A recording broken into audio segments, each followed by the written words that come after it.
first question I had, you mentioned in the very beginning of this, you talked about 3 sources that you used to write this. Okay. And the Cypress District Handbook. Mm-hmm. And do you have a copy of that? Mm-hmm.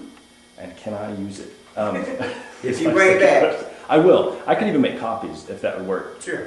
One of the things, we're talking about the historical subject marker, is that you mentioned in the history that it sort of began with the 2 reverends that got together and they were members of this district. I guess it was the Cypress Baptist District Association. Is that right? Mm-hmm. And that they were members and they got together and founded the church. And so I was kind of interested in getting a little bit of history about the district or how it was related to the church. And so I was thinking it might be in that handbook. It is. The district started in East Texas. A smaller community. There were 2 ministers. It was C.C. Chambers, and he had gotten some black ministers together. At first, their major emphasis was on education. This was post-Civil War, and they were trying to get blacks to educate themselves where they could, advance themselves. And I think at the height, there was about 40, maybe 62 churches in the Cypress District. The only ones that I know are still functioning now around here is, of course, Mt.Moriah Church, Ebenezer Wolf City, St. Paul and Eagleville, Bethlehem and Greenville, but not all of them are still active. Now the ones in East Texas, past Mount Vernon, Mount Pleasant, Pittsburgh, they still very active in the Cypress District. We have a central meeting place in Sutton Springs called the Cypress Association. It's a large building, probably hold 1,000 people or so. And we go down there. We still contribute to it in terms of sending a yearly contribution and stuff like that.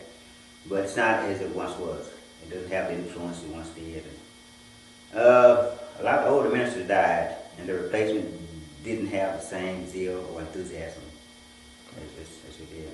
Is East Caney part of the Cypress District as well? Yep. Okay. Yeah, East Caney is also a member church. Yeah, East Caney Baptist Church, a member of the Cypress District. They're in our handbook. Yeah. Awesome. That's awesome. I look forward to reading that. The other question I had, I noticed that the church went through kind of a name change. I guess when it was Mt.Moriah Baptist Church first, and then it was changed to Mt.Moriah Temple Baptist Church. Yeah, there was they wanted the name Mt.Moriah because it's where the original temple was built. And I think in their minds they wanted to duplicate as much as possible everything about the temple, including the name, I guess, because it's built on Mount Moriah in Jerusalem.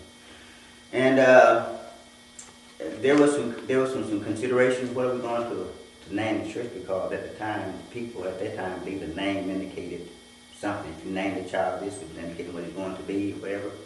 So they were considering Mount Moriah Missionary Baptist Church. But there wasn't a strong missionary outreach here. It was a place where people came to pray, to get away from life troubles, what have you. And so, I don't know who, I think one of the ladies, from what I can understand, decided to name Mount Temple instead of missionary. And the name kind of stuck. The church was in existence for many years, just as Mount Moriah Church, before they added Mount Moriah Temple Baptist Church to it.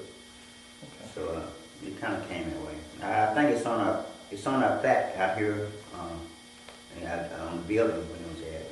I think it was. Yeah. So the name then reflects, I guess, kind of like all the symbolism in the church, that the name reflects the mission of the church, like the outreach to the community. Yeah. And a place for them to come for refuge, I guess, the idea of a temple. Particularly during the 1930s, 1940s, most black in this community, they were poor agriculture people. They worked cotton fields, they worked in kitchens. The university worked in kitchens, restaurants around town in kitchens, and they shined shoes, it's mediocre jobs.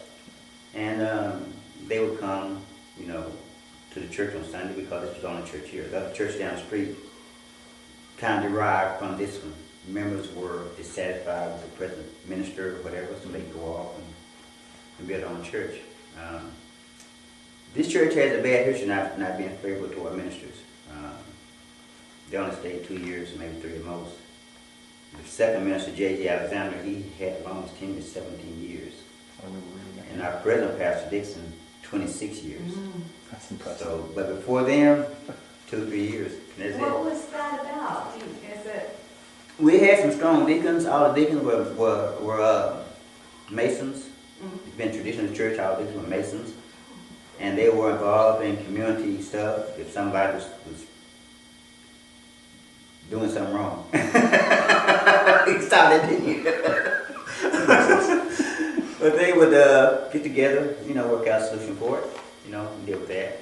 So they were not only church oriented, but also community oriented as well. And they watched everything from this way, that way, and they knew everybody and whatever was going on. So they kind of did that. Yeah. And the deacons still have that role or not so much?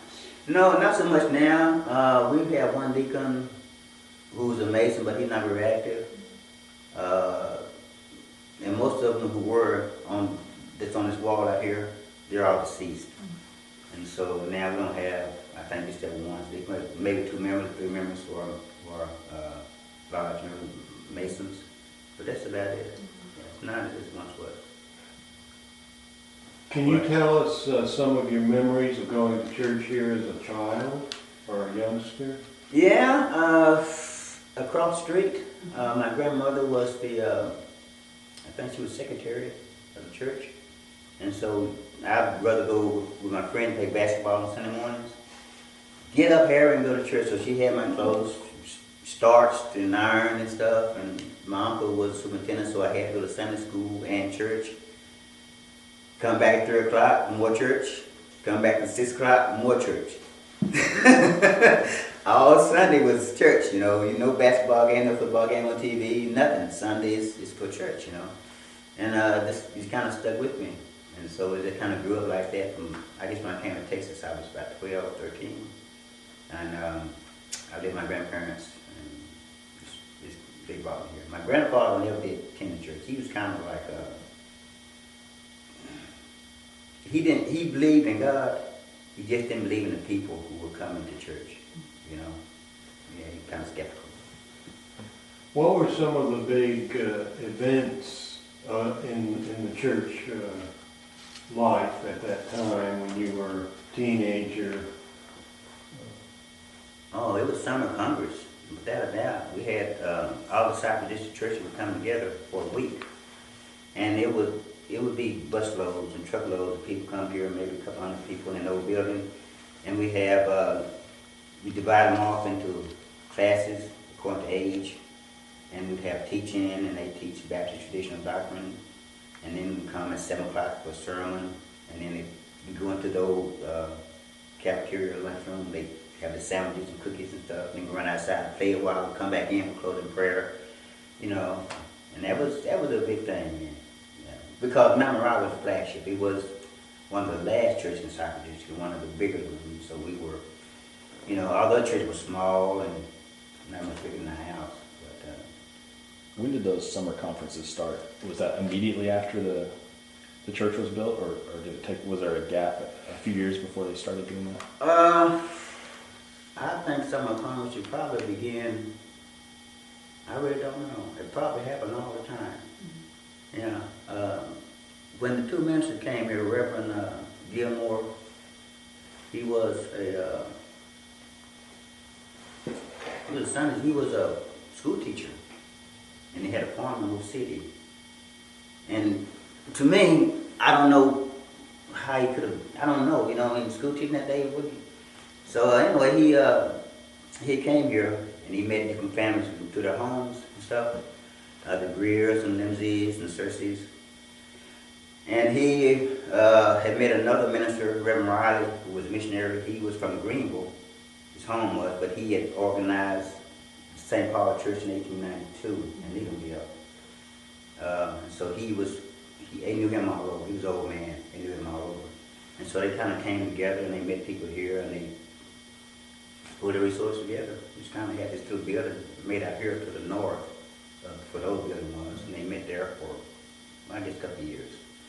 They didn't have any chairs, they just a bench, a couple of benches, and they had an old wooden crate that the minister stood on to preach, and no microphone. He just stood there and just stepped up on this old